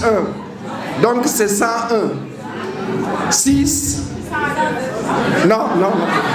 6, c'est 4 plus 2, c'est-à-dire c'est 100 plus 10. C'est 110. 7, c'est 6 plus 1. Donc 110 plus 1, c'est 111. Vous voyez, 8 c'est 2 fois 2 fois 2. C'est 10 fois 10 fois 10, donc c'est 1000. Je peux continuer comme ça. C'est-à-dire que n'importe quel nombre, je peux l'écrire entre 0 et 1. Et ça, c'est ça qui a fait les ordinateurs. Un ordinateur, c'est les processeurs, comme vous dites, c'est que le courant passe, c'est 1, le courant ne passe pas, c'est 0. C'est ça qui est dans les ordinateurs. Évidemment, dans quelques années, ça va changer. Parce qu'il y a d'autres choses que les gens sont en train de découvrir. Et cette histoire de Guissani, c'est pareil. Sauf que c'est 1 et 2. C'est-à-dire que vous avez le calcul, n'importe quoi, vous pouvez l'écrire avec 1 et 2. C'est comme ça que ça fonctionne. Et ça, c'est culturel. C'est-à-dire que quand vous apprenez l'algèbre de Boole, vous utilisez le tableau de Guissani, vous savez comment faire ça. Et ça, c'est notre société, c'est dans notre culture. Vous voyez. Et c'est pourquoi parfois les faits culturels, c'est bon de les connaître. Alors, J'ai fait une digression autour de cela.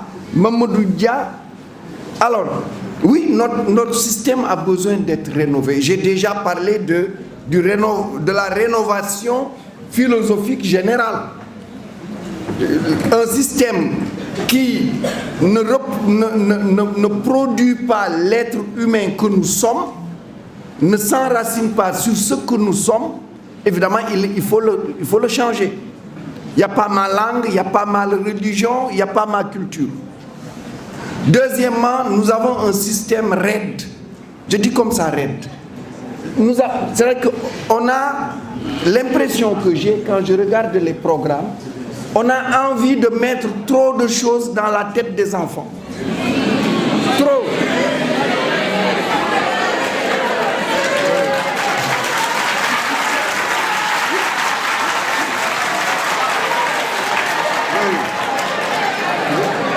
Alors que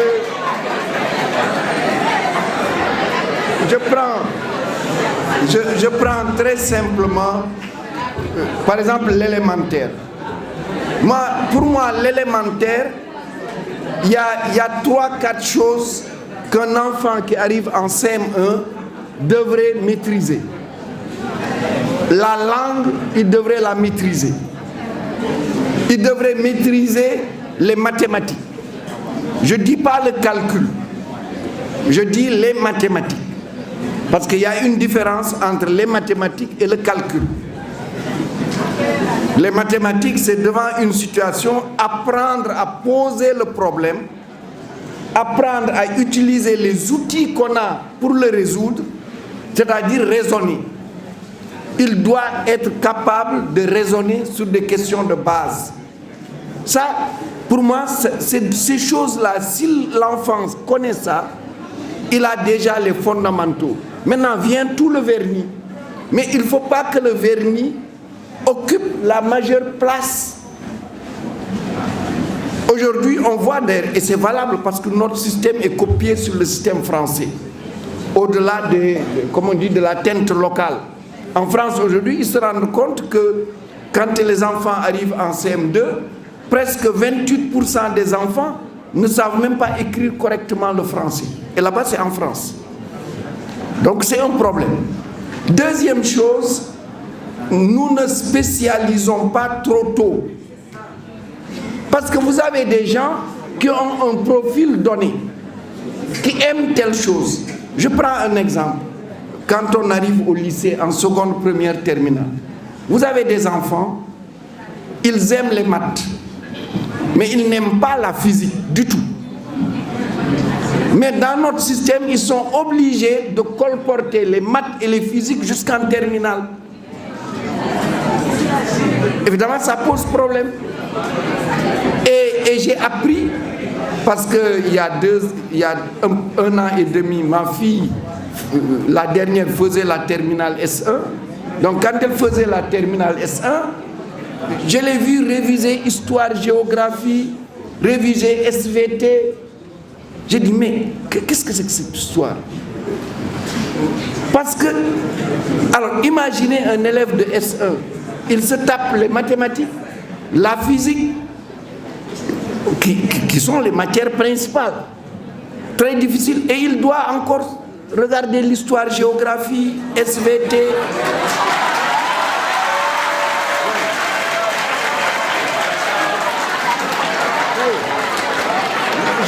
Pour moi, je pense que nous devons affiner, c'est pas vous, hein, c'est le programme. Nous devons affiner ces choses-là. Nous devons les affiner. Les élèves ne doivent pas être des encyclopédies. C'est la différence entre le système américain et le système français. Je pense qu'il faut quand même spécialiser un peu plus les élèves pour éviter de perdre des élèves en cours de route alors qu'ils sont bons quelque part. L'autre aspect, c'est la formation professionnelle. Je crois qu'on ne fait pas assez la promotion de la formation professionnelle. Et pourtant, nous avons un système aujourd'hui qui permet de choisir la formation professionnelle et de choisir la formation générale et d'arriver à la fin au même niveau. Mais beaucoup ne le savent pas. Vous terminez votre certificat d'études, vous faites le CAP, le certificat d'aptitude professionnelle. Après, vous faites le BEP, qui est l'équivalent du brevet.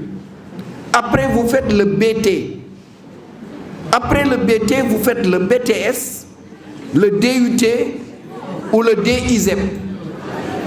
Après ça, vous faites une licence professionnelle, un master professionnel et un doctorat. Celui qui fait l'enseignement général, après le certificat, il faut 4 ans, il fait le brevet. Après le baccalauréat, la licence, le master et le doctorat. Mais vous arrivez au même niveau, au bout, si vous avez choisi d'aller autant. Donc c'est 2 parcours équivalents. Mais il nous faut, je pense, motiver les populations pour que les jeunes puissent, après le CM2, choisir, en sachant qu'il n'est pas, comme on dit, vous n'êtes pas, comment je dirais, inférieur à l'autre en choisissant une filière professionnelle. Dans des pays comme l'Allemagne, le Japon, la Suisse, la filière professionnelle est plus prisée que la filière générale. Donc ça aussi, c'est un peu un défaut de notre système. Nous ne valorisons pas assez les filières professionnelles. Mariem, alors pour les élèves ayant des handicaps, évidemment, il faut des formations spécialisées. Moi, j'en avais rencontré quand j'étais ministre de l'enseignement supérieur, les élèves, particulièrement les élèves non-voyants.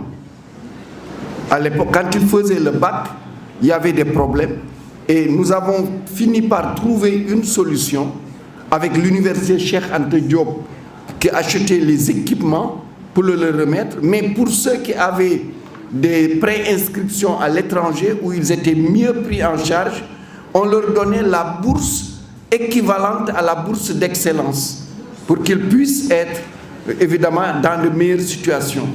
Moi je pense qu'il faut d'abord des écoles spécialisées pour tous ces types d'enfants parce qu'ils demandent une prise en charge qui souvent d'ailleurs est associée avec une prise en charge médicale et psychologique. Et ensuite maintenant, pour beaucoup pour lesquels ils vont faire des études supérieures, nous n'avons pas les établissements spécialisés. Je crois qu'il faut qu'ils aient des bourses pour aller à l'étranger jusqu'au moment où on a ces établissements. Mais il faut une discrimination positive à l'égard de ces enfants-là. L'autre aspect, Mohamedou Diallo, alors, impact des mathématiques dans la vie de tous les jours, là, je pense que toi, tu veux que je refasse une conférence. Parce que c'est énorme. Aujourd'hui, le téléphone portable que vous avez, c'est l'essentiel de ce qui le fait fonctionner. Quand vous enlevez l'électronique et les processeurs et tout, c'est les mathématiques. Déjà, quand vous envoyez des messages, vous voyez au Sénégal, on dit n'utilisez pas le téléphone parce que vous êtes écouté. D'ailleurs, ce qui est une bêtise. Parce que pour écouter tout le monde, il faut mettre tout le monde devant les standards. Ce n'est pas possible. Mais pour le WhatsApp, par exemple, vous voyez même, il y a un message écrit quand vous appelez, on vous dit, et ce message est crypté de bout en bout. Crypté, ça rappelle cryptographie, c'est un domaine des mathématiques. C'est les mathématiques qui permettent. Vous voyez, vous prenez aujourd'hui le soir, vous prenez toutes les télés sénégalaises, on vous dit le climat du lendemain. Le climat, ce qui est derrière, qui permet de dire que demain, il va pleuvoir, demain, on aura telle température, c'est des mathématiques. C'est d'ailleurs des mathématiques parmi les choses que je fais, les équations aux dérivées partielles. Et ces mathématiques, il y a ce qu'on appelle dedans l'équation de Navier-Stokes. C'est elle qui décrit le mouvement des fluides, le mouvement de l'air, le mouvement de l'eau. Et alors, si vous voulez être millionnaire en dollars, aux élèves de S1, une ambition, si vous voulez être millionnaire en dollars, cette équation, on ne sait pas, jusqu'à aujourd'hui, est-ce qu'elle a une solution unique? On sait qu'il existe des solutions, mais on ne sait pas si elles sont uniques. On pressent qu'elles sont uniques, parce que c'est en faisant les calculs qu'on a les avions, qu'on a les sous-marins, qu'on a tout. Donc on pense que c'est unique, mais on ne sait pas le démontrer. Et ça fait partie des problèmes dits du millénaire. Toute personne qui aura démontré ce théorème-là, elle aura $1 million. $1 million à la valeur d'aujourd'hui, c'est 617 millions de francs CFA. Vous voyez, on peut s'enrichir en étant mathématicien. Évidemment, en n'étant pas Grigory Perelman. Là aussi, je vous raconte cette histoire parce que Grigory Perelman, c'est un mathématicien russe qui a résolu un de ces problèmes du millénaire. Il a eu beaucoup de prix. Non seulement il a eu le $1 million du millénaire, il a eu l'équivalent du prix Nobel, parce que vous savez, en mathématiques, il n'y a pas de prix Nobel. Il y a ce qu'on appelle la médaille Fields. Il a eu la médaille Fields, il a eu beaucoup d'autres prix, donc beaucoup d'argent. Et qu'est-ce qu'a fait Grigory Perelman? Il a dit, j'ai pas besoin de cet argent.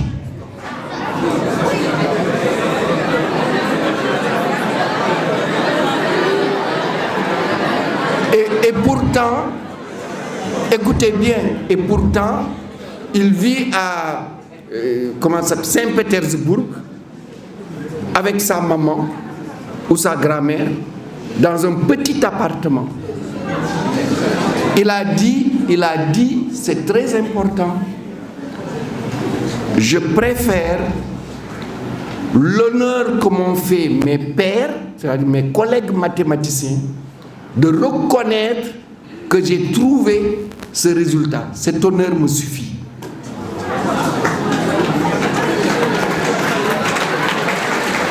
Oui. Il faut de la grandeur, de la hauteur pour pouvoir dire cela face à autant d'argent.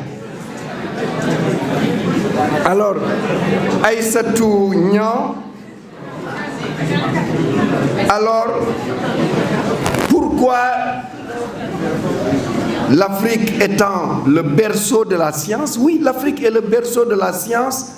Personne n'ose plus le contester. Il n'y a que quelques téméraires qui essaient encore. Parce que il y a 80 000 ans, dans une grotte en Afrique du Sud, on a pour la première fois tracé des figures géométriques qu'on ne voyait pas dans la nature. Et ça a été retrouvé à travers ce qu'on appelle les pierres de Blombos. Il y a 20 000 ans, au bord du lac Édouard, en République démocratique du Congo, vivaient des populations qui nous ont laissé ce qu'on appelle le bâton d'Ishango. On dit aussi l'os d'Ishango. Sur ce bâton sont inscrits les nombres premiers jusqu'à 20. C'est-à-dire 2, 3, 5, 7, 11, 13, 17, 19. Sont inscrits des multiplications par 2. Sont inscrits des systèmes d'addition. En fait, c'était la première calculatrice de l'humanité. Il y a de l'ordre de 2000 à 4000 ans, évidemment en Égypte pharaonique, les géomètres, les gens qui faisaient de l'arithmétique, ont découvert plein de choses. Et heureusement qu'il y a eu des témoignages écrits que sont le papyrus de Rhind et le papyrus de Moscou, où nous avons retrouvé ce qui nous était venu de l'Europe sous le nom de théorème de Thalès, sous le nom de théorème de Pythagore, sous le nom de théorème de triangles semblables, etc. Donc, l'Afrique, et on peut continuer ainsi. Qu'est-ce qui s'est passé?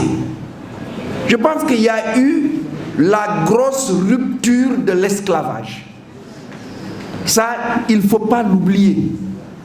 C'est des millions de personnes les plus valides de l'Afrique, qu'on a arrachées au continent, ou pour les amener en Asie, ou pour les amener plus particulièrement en Amérique. Ça a coûté très cher à l'Afrique. Les ressources les plus valides, et évidemment, ça ne manque pas, ça n'a pas manqué d'avoir un impact, surtout que la colonisation ne nous a pas orientés vers les sciences.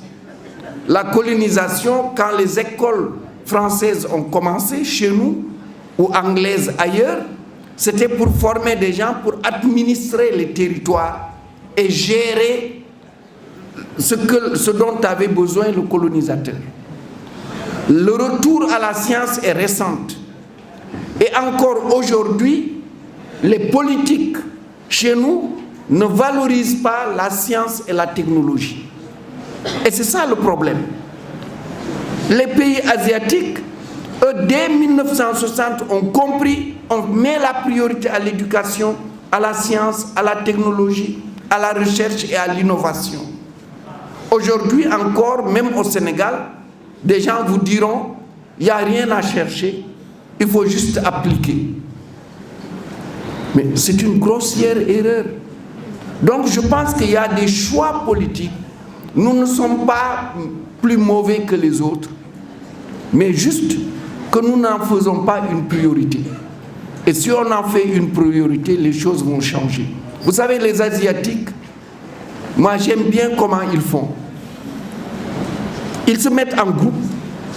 Et quand vous avez une petite intelligence, vous rajoutez une petite intelligence de l'autre, une petite intelligence de l'autre, à la fin vous devenez très intelligent, plus intelligent que le solitaire qui est intelligent. Nous en Afrique, on a beaucoup de solitaires intelligents, mais nous n'avons pas une intelligence collective qui construit. Donc voilà. Adama Leila, pourquoi apprendre le romantisme et le classicisme? Aztèque. Vous savez, c'est la même chose que nous, les scientifiques. Pourquoi lire Balzac? Pourquoi lire Stendhal? Pourquoi lire Flaubert? Pourquoi lire Guy de Maupassant? Pourquoi lire Faulkner? Pourquoi lire Steinbeck? Pourquoi lire Borges? Etc., etc. Pourquoi s'attendrir sur les textes, les poèmes de Victor Hugo? Pourquoi s'attendrir sur le poème de Lamartine? Pourquoi lire David Diop? Pourquoi lire Ousmane Sembène? Pourquoi lire Boubacar Boris Diop? Parce que simplement, d'abord, l'être humain a besoin, a envie de découvrir. Nous avons envie de sentir. La beauté fait partie de ce que nous sommes. Nous aimons le beau. Le beau n'appartient ni aux littéraires, ni aux scientifiques, ni aux économistes, ni aux informaticiens. Il n'appartient pas aux riches, il n'appartient pas aux pauvres. Le beau appartient à l'humanité. Nous aimons l'émotion, mais l'émotion positive. Un livre de littérature vous produit de l'émotion, vous entraîne dans la découverte de ce que vous ne verrez jamais, vous entraîne à ressentir des sentiments dans des situations que vous ne vivrez jamais. Et c'est cela qui fait l'importance de la littérature dans toutes les disciplines. que ce soit l'économie, que ce soit les maths, que ce soit autre chose.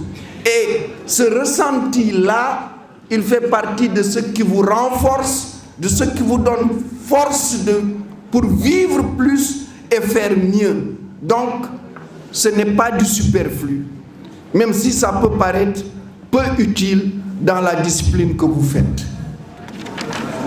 Je vous remercie. إنه ربي